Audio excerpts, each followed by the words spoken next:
Hello everybody, welcome back to the channel. This is Throwback Thursday and it's our first Throwback Thursday of the year. And today we have to talk about the fact that there's not one, not two, but actually three Mickey Mouse horror movies coming your way. And then I'll give you my throwback movie review. So let's jump right into it. Alright, so we're only a few days into the new year and already Steamboat Willie being in public domain has caused quite the stir. There are not one, not two, but actually three horror movies coming out that bear the Steamboat Willie character as the main villain. Now, here's the thing. We already talked about one of them. That was Mickey's Mouse Trap. And from what we gathered so far, from what I know, that movie seems like it takes place in an amusement park of some sort, but more specifically, it actually takes place in an arcade in this amusement park. So that's interesting to note because that adds a whole Five Nights at Freddy's vibe to it as well. Now, we talked about that one, and you can check out that video. That was the last video we did for Terrifying Tuesday. But let's jump into these other two now. These other two movies are as followed: an unnamed Steamboat Willie movie directed by Stephen LaMorte. And Stephen LaMorte you might recognize as one of the people responsible for the Grinch movie. That's right, he was responsible for The Mean One, which was a parody on How the Grinch Stole Christmas. And while that movie was a little bit cheesy, it actually was pretty good. It actually came out in 2022, so you can always check that one out if you're curious about what he might bring to the table. That's not all, because they are teaming up with Della Sala and Michael Levy, the producers of Terrifier 2.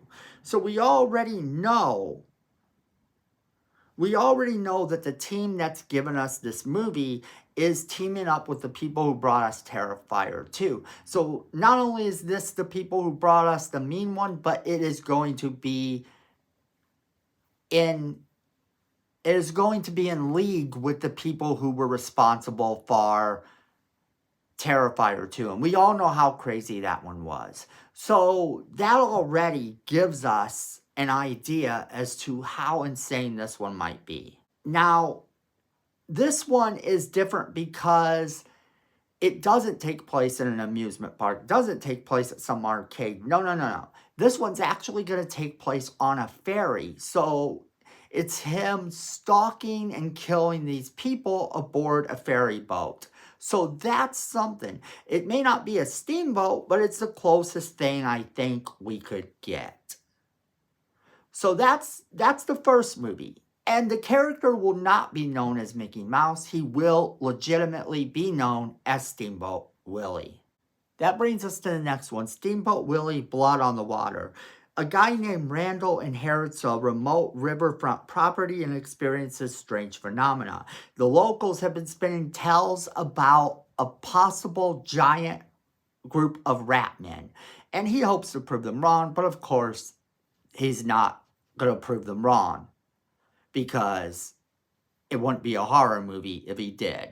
This movie is actually by a director named Paul Tucker, who also wrote it.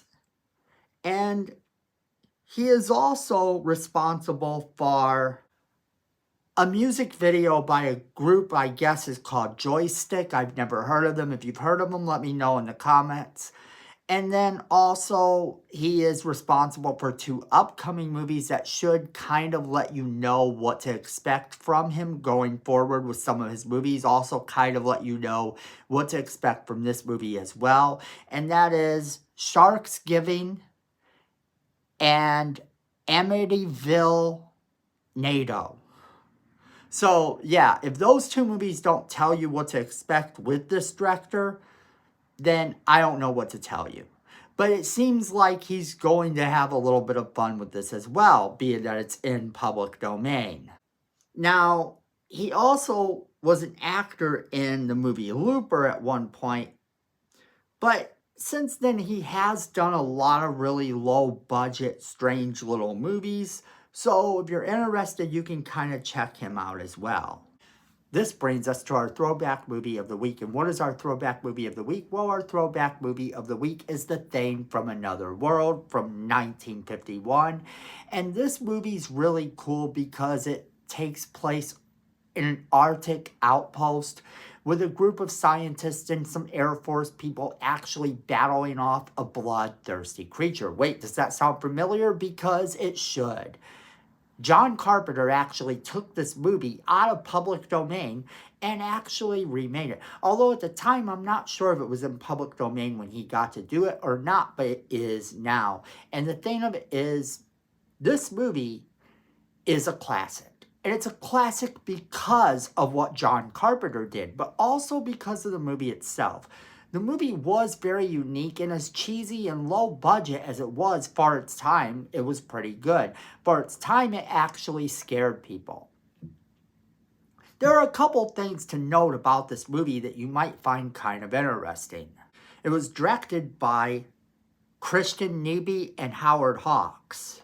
It starred an actor who would later go on to play in several westerns, James Arness, as the Thing. That's right, James Arness actually played the bloodthirsty creature that they were going after.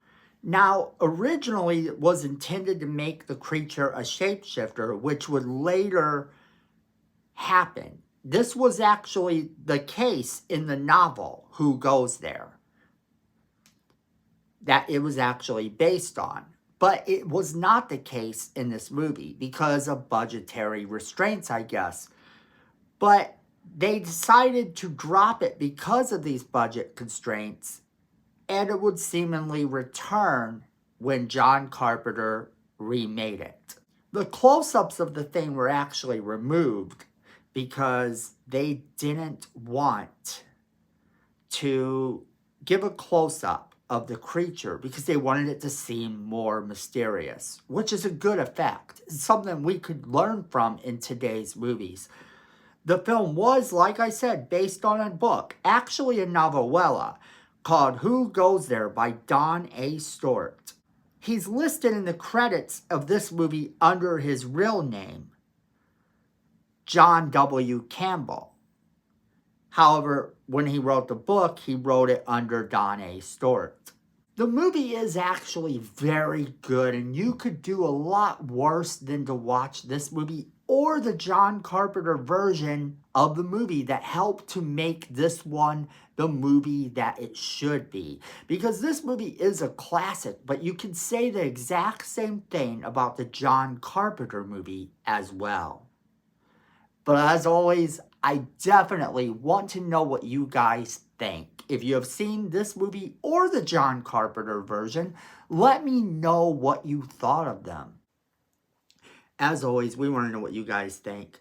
Make sure you're leaving us a comment in the comment box below, letting us know what you think. Make sure you share this video with all of your friends so they can be a part of the conversation as well. Then make sure you're hitting that like button. It's free. It helps the channel. We appreciate it. Miko says we need more subscribers. You don't want to disappoint Miko, so go ahead and hit that subscribe button. Hit that notification bell while you're down there so you don't miss a single video we do. And then, friends, at the end of the day, I know it, you know it, and Miko knows it. Fandom's family.